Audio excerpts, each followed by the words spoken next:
CREHAN. Address again? POV 1700, Muskegon, 09443. Okay. The county, as you may know, is thinking about building a new jail. And the way they're going about it is somewhat underhanded, to say the least. They've called in a consultant, and basically what they're doing is feeding the consultant all sorts of information as to what they want the consultant to have a decision be when the consultant gets done.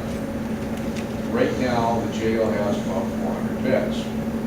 Approximately a dozen years ago, it had about 250 beds. The reason it got to 400 was because they moved the basement of the county building. They expanded the jail space into that to give them another 150 beds.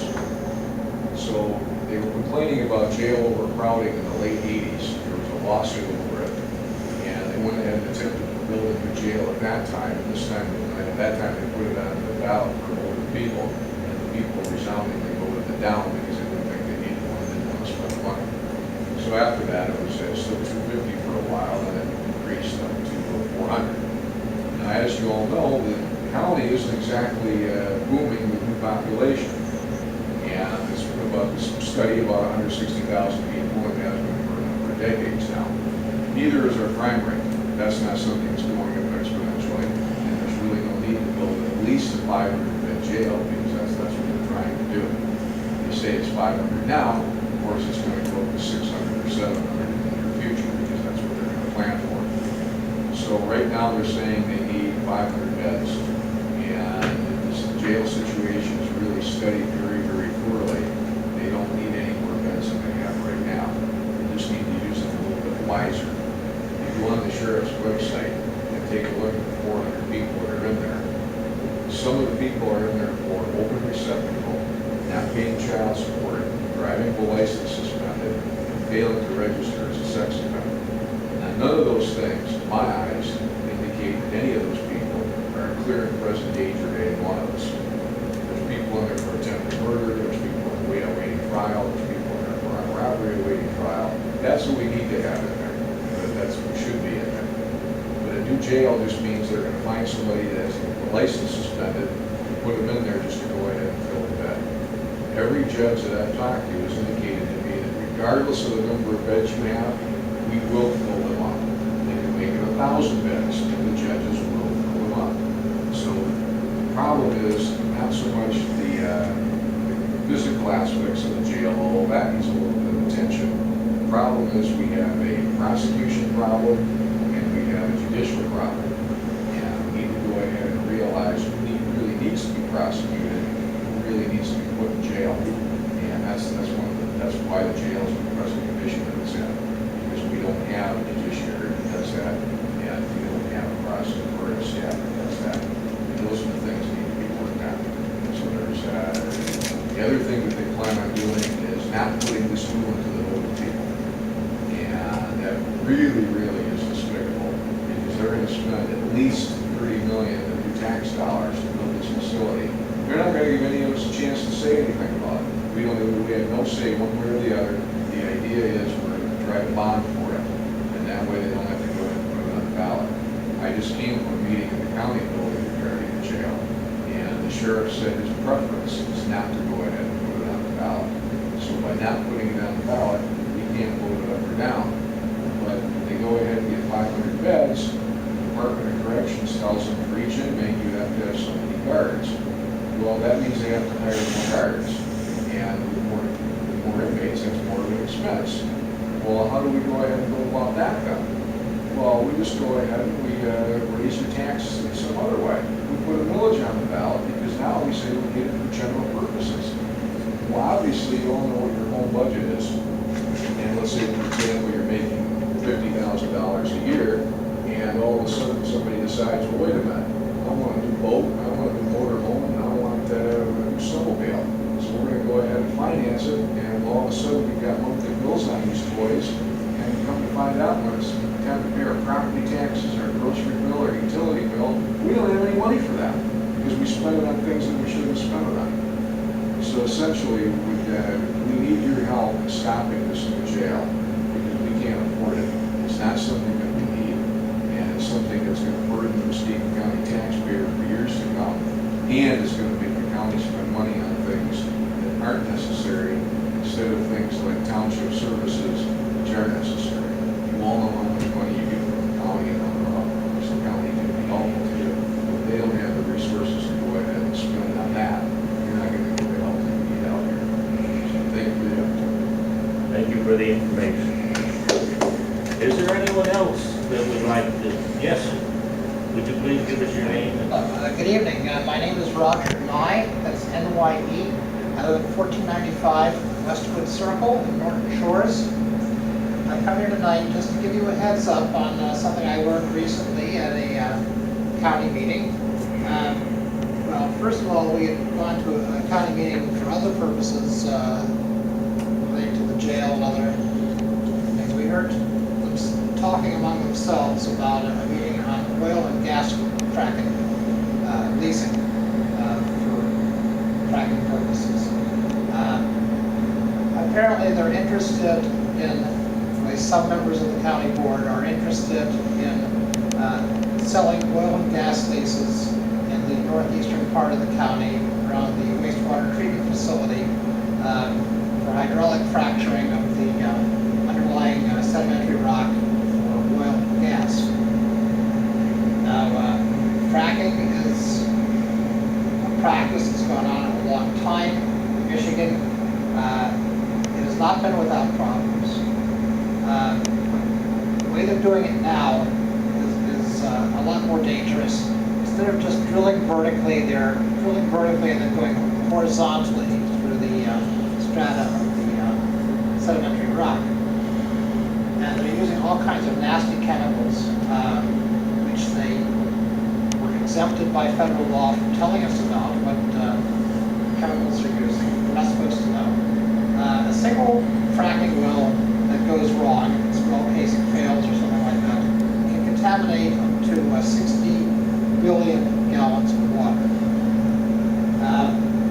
Now, when we have a dry year like this year, people need to irrigate their farms and gardens. You can't irrigate your farm or garden with something that resembles lighter fluid. If methane or other hydrocarbons get into your groundwater, they stay there. You're stuck with it. You might be able to achieve some mitigation after many, many years. It takes a long, long time and a lot of money to clean it up. Usually by that time, the company that's done the drilling has disappeared. You can't touch them. Or if they're still around, they will go to court and claim that this is all the result of natural processes that have nothing to do with their well. Now, why we're so concerned about the county in particular has a lot to do with the process, too. As I said, we heard they were going to have this meeting in a certain place and time.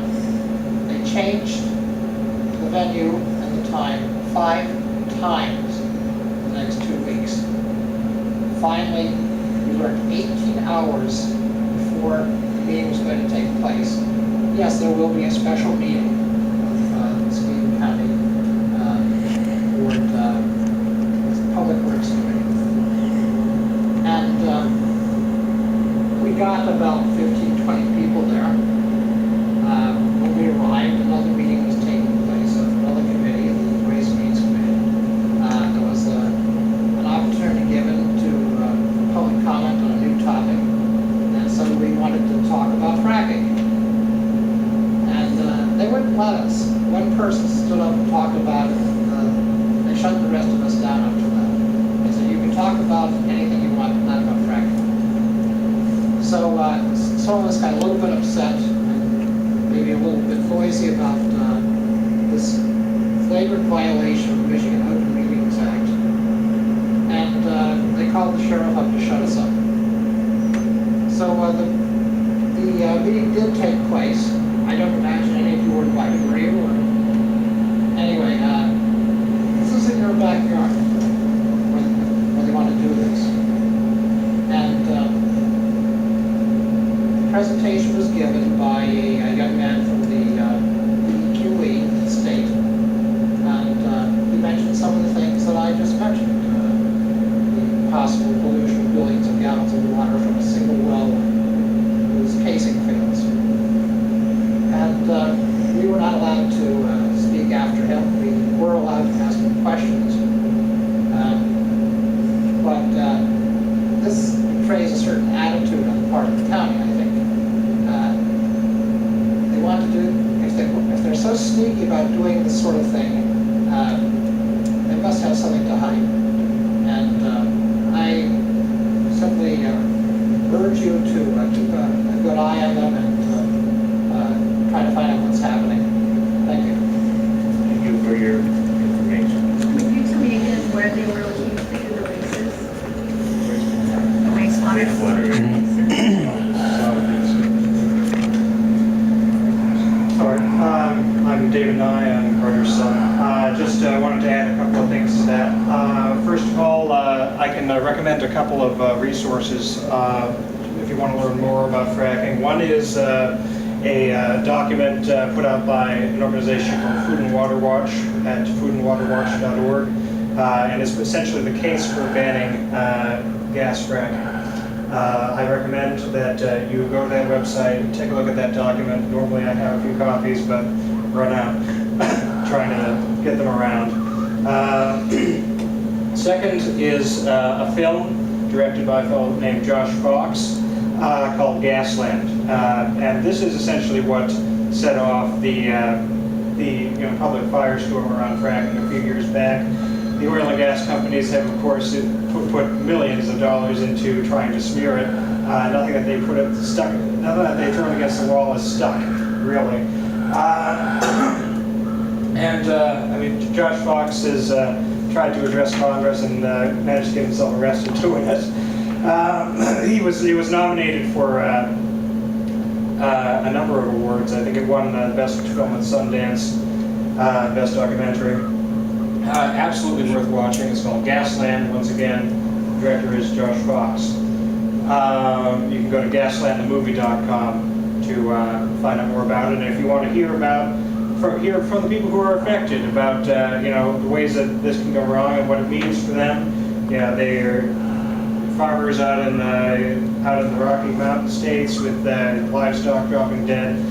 They got there's a Dimmock, Pennsylvania is one particularly nasty case. There's a fellow out there who, right on film, will light his tap water on fire for you, coming right out of his sink.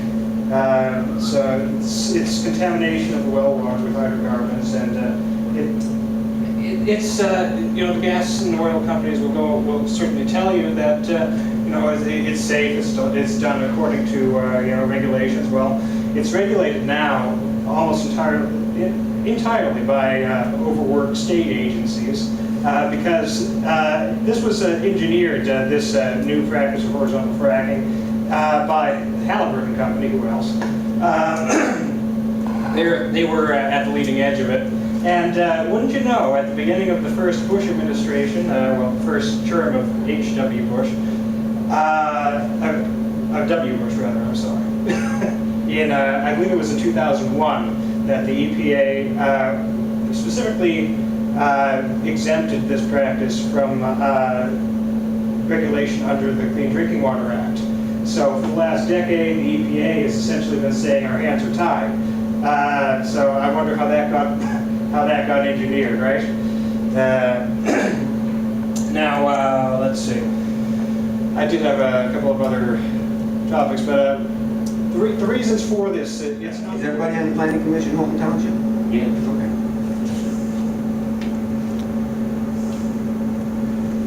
Anything else? Nope. Okay. All right, anyone else?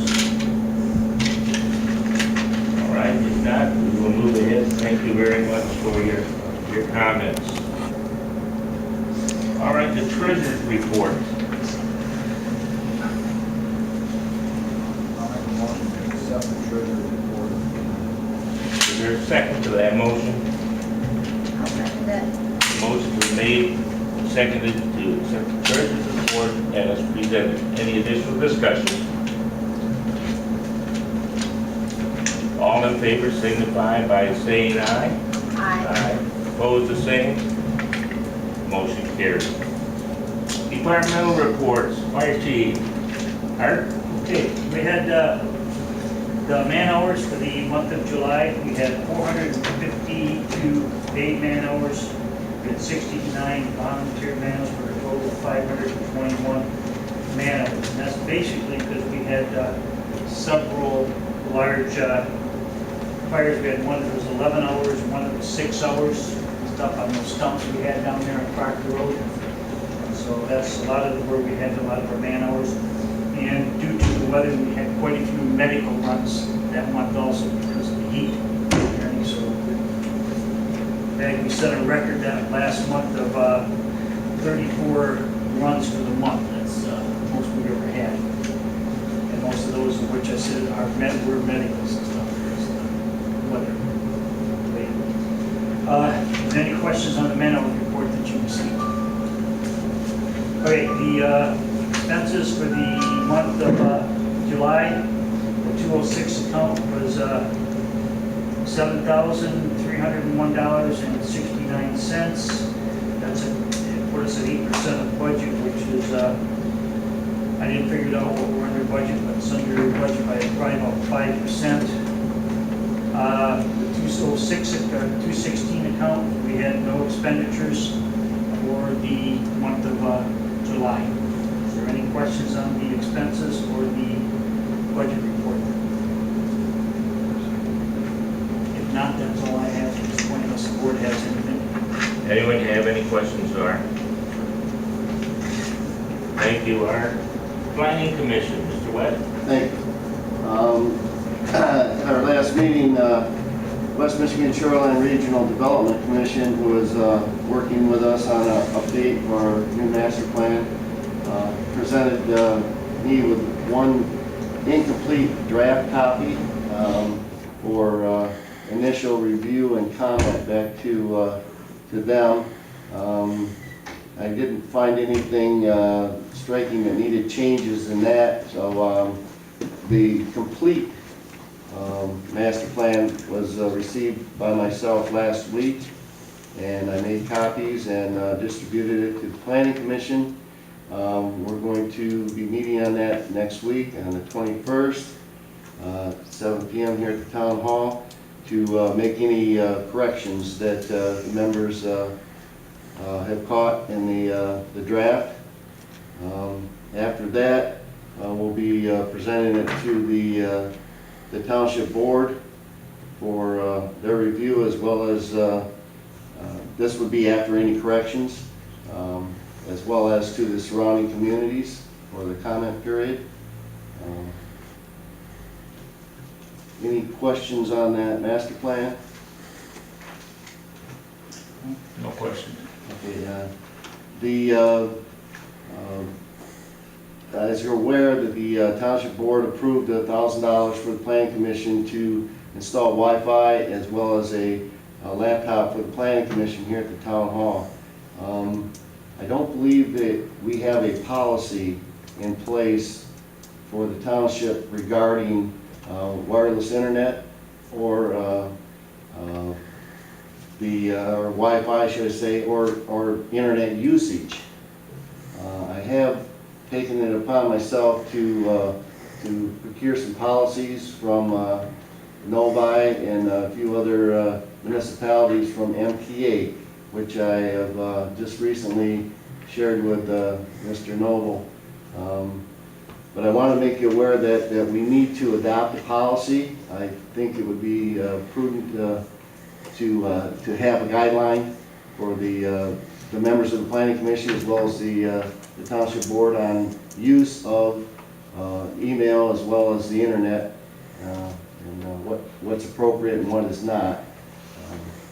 And as far as our records are concerned, mainly we'll be using this for, I'm going to start using that for all of our township agendas for the Planning Commission, the zoning ordinance, everything is going to be put on that, and I'm going to utilize that exclusively.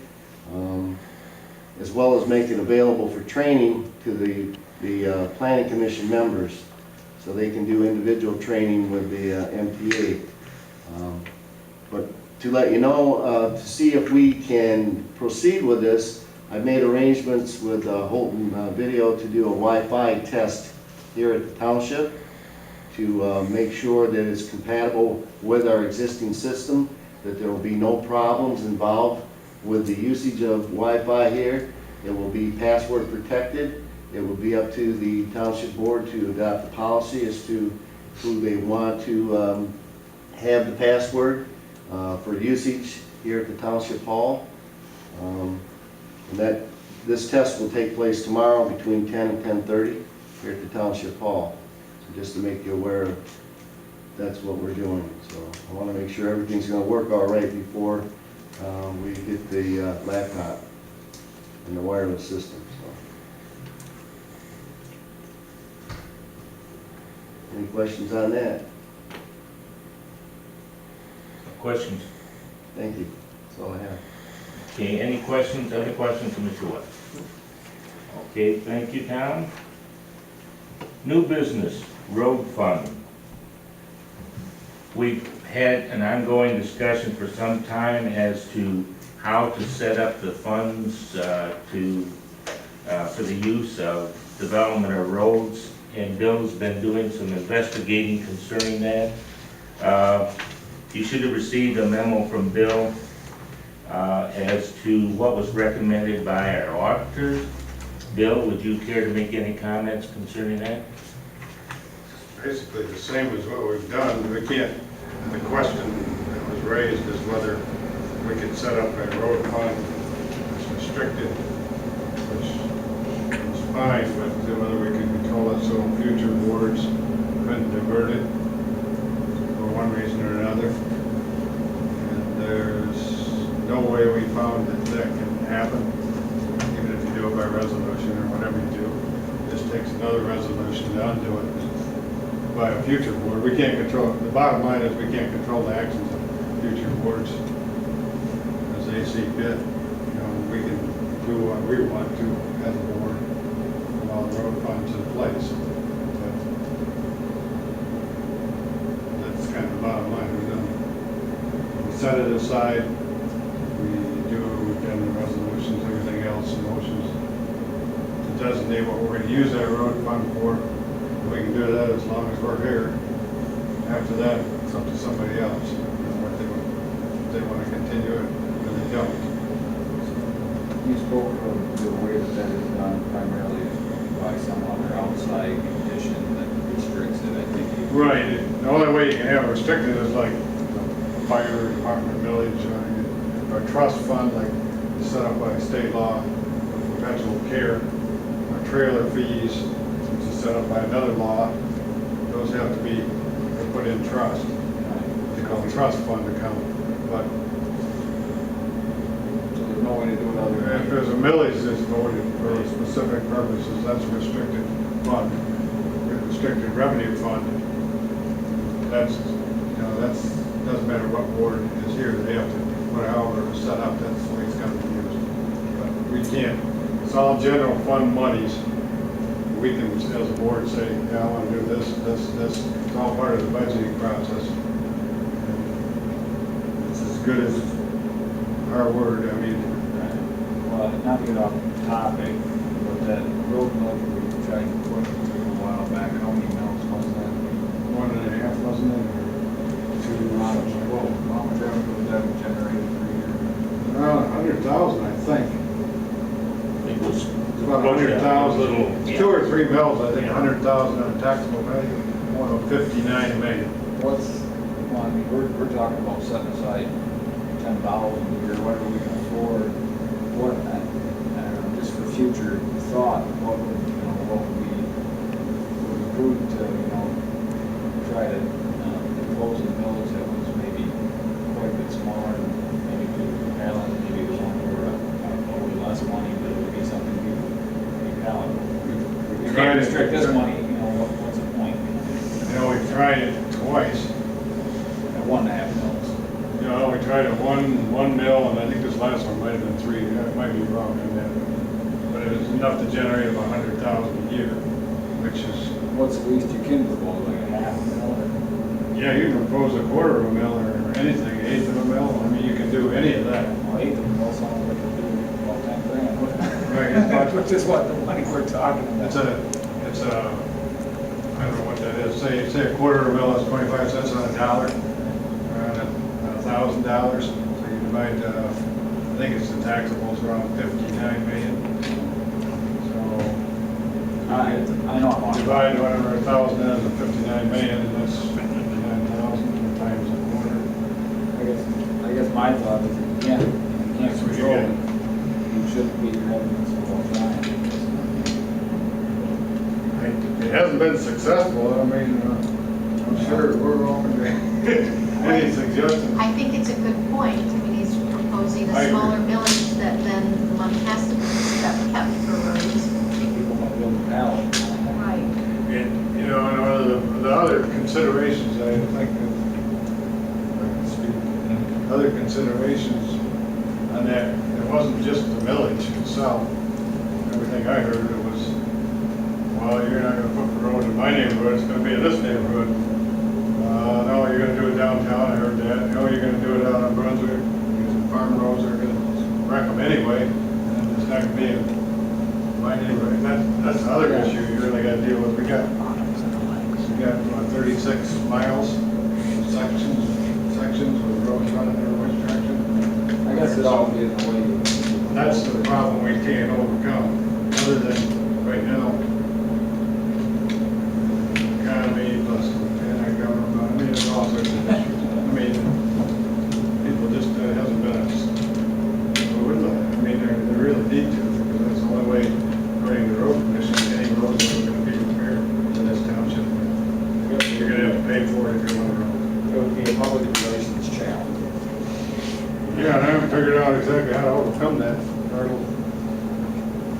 But you're right, smaller millage may be better. We've tried 1 mill, we've tried 3 mills. I mean, realistically, you're looking at 100,000, there's 100,000 a year. We got 22, paved roads we've got 23 miles of gravel roads that aren't being repaired either. And then, like, 2 miles of Brunswick was 386,000 to do up. So you're figuring about 150,000 a mile. So if we started today, 10,000 a mile. at least we'd have something. I mean, Well, by 22 years, we'd complete the existing roads. for those of you who, for your information, we had nothing as far as a road, if we couldn't afford to put it in, but at least we're trying to get a basis, even though it's $10,000 a year. Now, we've done 2 years, we've got 20,000 in there. At least sometimes when the road commission comes through with a matching project per se, at least then we have now accumulated at least 20,000 that we could apply for some type of matching project. At least we have something, we're trying to get something established and started. But we were looking at trying to protect that fund so that as the boards change down through the years, that the next board wouldn't possibly come in and say, well, oh, there's $80,000 that we could use for some other project, and there goes the road fund. And as Bill said, according to the auditors, there's really no way under the current conditions that we could protect it that way. That's up to the board that is, empowered. That's correct. Correct. So, I do think we ought to explore the local participation funds again. There are some townships still getting those. That's that 1 cent per gallon gas tax that we had up till 5 years ago, 6 years ago. okay. All right, very good. So that's the information we have as far as that road fund. So basically, it's staying the way it is, and we stand to it. That's at the discretion of the future boards. Okay, transfer station adjustment and scrap metal project. We've had some concerns over the cost at the transfer station. We seem to be going further behind again rather than holding our own. And so we're looking into what were some additional possibilities. You should have received in your packet material some information from my conversation with Mr. Schwartz. Any recommendations? One of the issues that we've seen, or one of the things that was happening is in the last year or so forth, there's been a definite increase in the number of cans that are coming in rather than bags. We still have bags, but a lot more increase in cans. And if you look at the cost, a 33-gallon garbage container is $2, as well as we had the bag rate. Well, come to find out, what has happened is that someone figured out, determined that they could stuff about 3 bags into one of the containers is what's happened. And so as a result, that has definitely been on the increase. So we are receiving more garbage is what it amounts to, and still taking in less money for it is what it amounts to, with the cans, with the use of the cans. Other than that, you notice that Mr. Schwartz has recommended we consider the possibility of scrapping out some of our own aluminum and other materials. And he indicated that he was willing to work on the side as far as during the hours, and would set some of that aside, cut it up, take it apart, whatever necessary, and we start sending that in as well if we were so inclined to do so. I asked him to get us a cost as to what equipment he would need if he were to start doing that. You received in there, you see the cost of the equipment that he figured he would need. Would be $54 for a skill saw, $36 for extension cord, with the blades to be another $10 in the way of equipment that he would need if he were to start doing that himself. Currently, we have a tub out there with the Gansky's, and that's dumped into the tub. The bulk of it is dumped into the tub. Gansky hauls it away. So I guess the thing is, I want to bring this to the board to see if there were any changes that you wanted to consider making in the cost of the transfer station, and also about the possibility of Bill getting involved with more of the selling. I think they're both good ideas. We're losing about 18,000 a year. We gotta make it up somehow. You want to reduce it from $2 to $4? That's what he was recommending. So then barrels go up to some other rate as well. Well, 50 gallons. Yeah, I think that should go up if you're gonna raise the cans. right. Everything has to go up. 50 gallon, 55 gallon drums, about bigger than a garbage can. Right. If I get 5 bags in that. And that's what's happened in the last, we get the reports in every month, or every 2 weeks, or every week. You've watched, it used to be you'd only get about 1 or 2 cans, 2 pages full. Right. Now I'm saying, I'm guessing you're probably getting about 30 a week. So there's gotta be a game out there. It's not a lot of money to,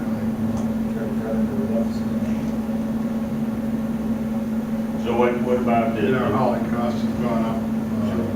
Go 4 on the 33 gallon, you wouldn't go 5 on the 50 or something like I that. think that'd be fair. I mean, 5 gallon, or 55 gallon drum, you can get quite a bit of garbage out. 6 if you throw it on. But that's basically, as far as Bill saw it, the two areas whereby that he would see as far as the recommended change. We do still have a lot of people bringing out the bags, $2 a bag, one bag, two bags. But the can issue is the one whereby we see significant. Now, to help out, to make sure that they're not pulling those tubs out earlier, I did have Mark make some signs, which we attached to the tubs, which when Bill leaves says, "Do not pull." So that when the hauler comes in, those tubs, it's not their discretion, it's our discretion as to whether to pull that tub out of there or to leave it. Because we felt that there were some tubs being pulled out sometimes really earlier than they needed to be. So that has been done already. Paid $170, that's all on top, plus tonnage of the wastewater. So if they're all on a ton and a half, you get $170, and most of them should average around 4 tons. Between 3 and 4 ton, that's full. They vary. I think they probably address that.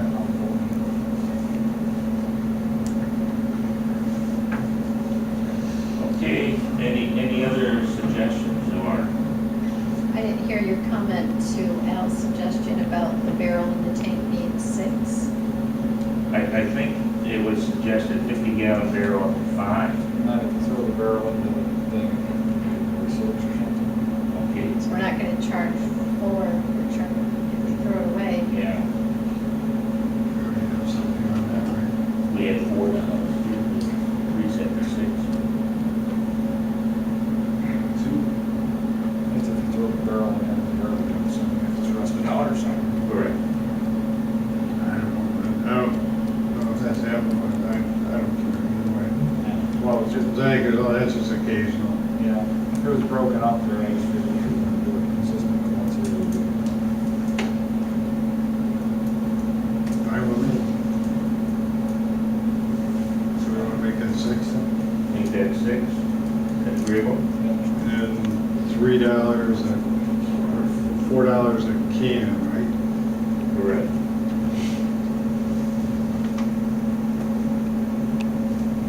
And you want a full-size pickup, $25? And the small size, 15. That'd be, I thought we were charging like 13 something. This has been the rate that we have been using. And he had the discretion if it was a half a load of going lower than. Yeah. Yeah. So you want to go 25 for a full-size pickup and 15 for a Small size pickup truck. as long as we're going through this. I think you need to add the cost for the bags on there, because it looks like this is a complete list of our charges, and if we leave the bags off, then we'll know what to charge. Garbage, okay, bag. 13-gallon garbage bag, it remained at $2.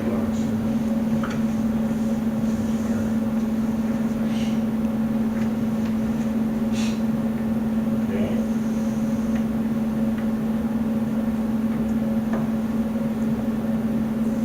Anything else concerning that before we need to,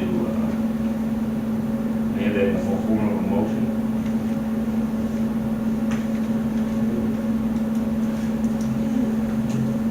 I'll make that motion. Is there a second to that? Motion been made and seconded that we increase the cans to $4 per can, $5 for 50-gallon barrel, $6 if the barrel's put into the tank. Any additional discussion? Good.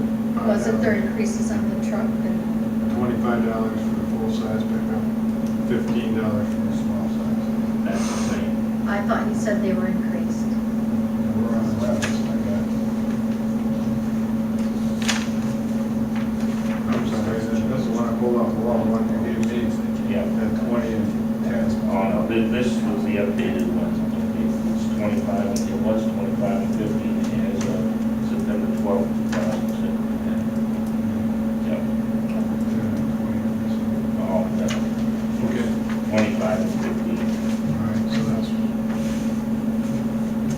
Okay, any additional discussion?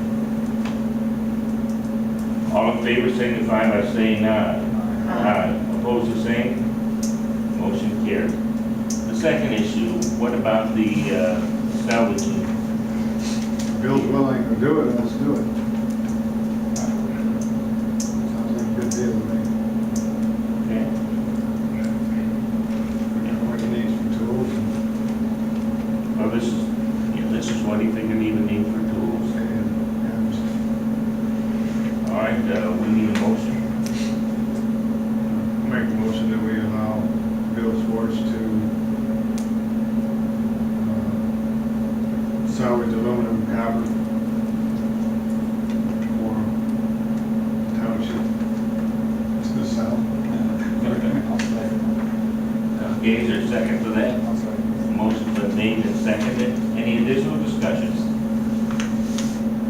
All in favor signify by saying aye. Aye. Opposed, the same? Motion carried. Resolution asserting Township Board right to approve master plan. In the previous years, the master plan has come back to the board, and the board voted on accepting it or rejecting it or sending it back, and there was no resolution in place. Now we need to adopt a resolution to that effect if in fact we want to do this. Now, there's two ways this can be done. Bill, you want to explain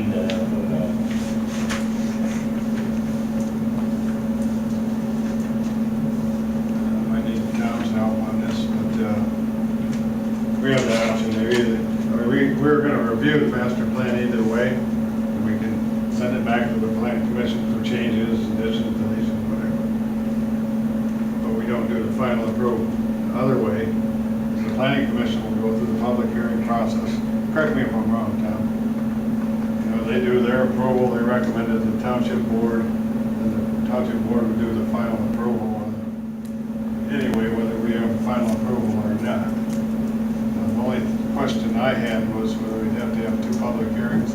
I don't think so. We have one public hearing at the planning commission level, then just the final approval is a regular meeting. And we have the option again of sending it back to the planning commission. I don't know where that goes from there, you know.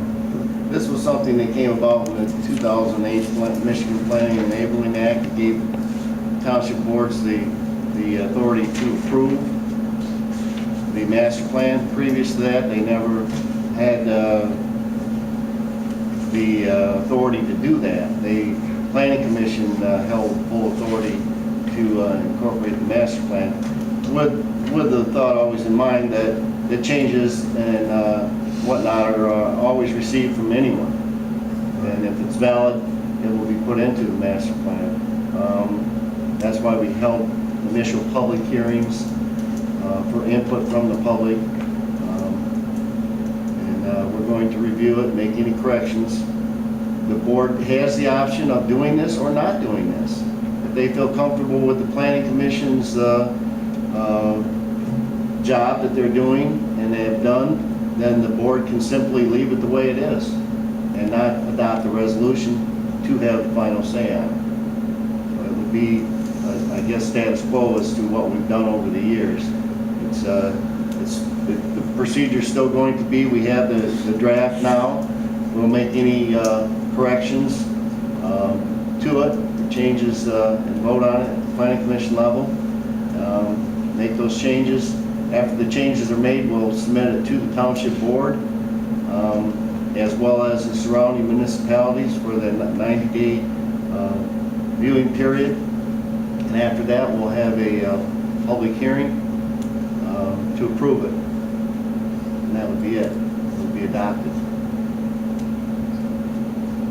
The township board feels as though they want to take the necessary extra step as far as approving it.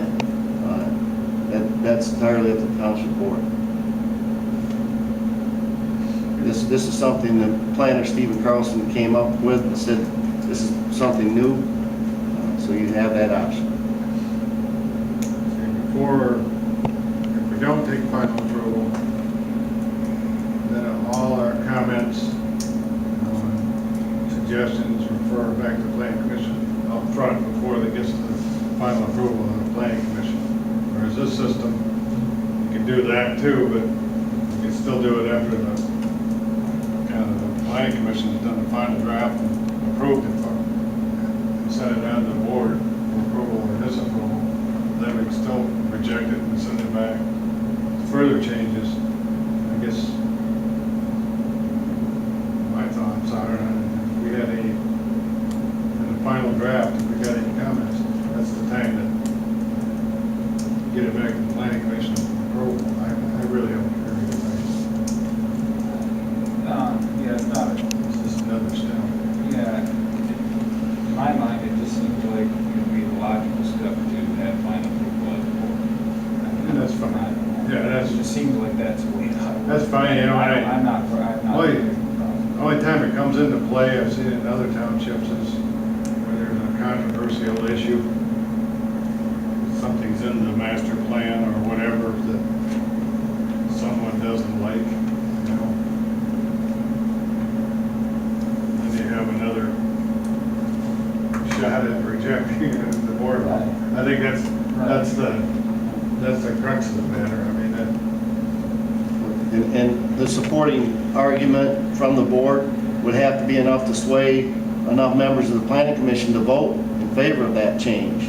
right, we still have to refer it back to the planning commission.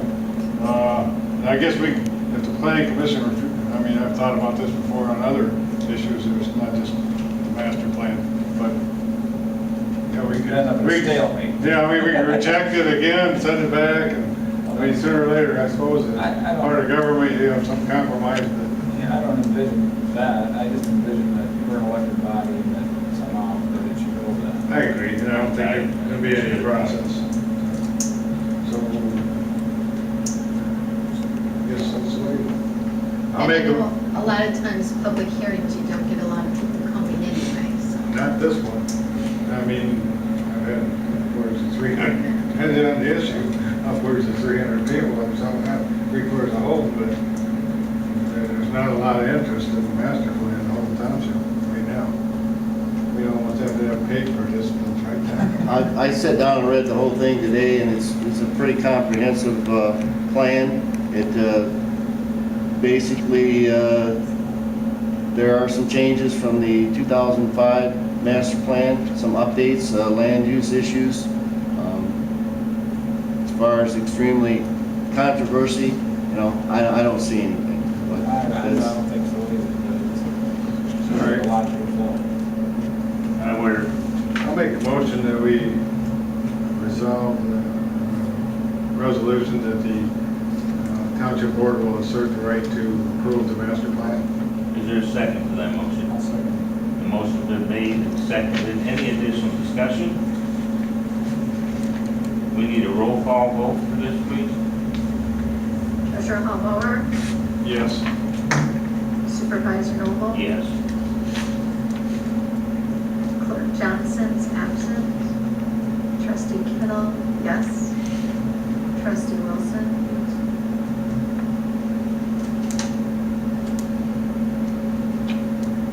Resolution adopted. All right, at this time, we're in order for a motion to adjourn. I'll make a motion that we adjourn. Is there a second to that motion? Motion's been made and seconded. All in favor signify by saying aye. Aye. Opposed, the same. Meeting adjourned.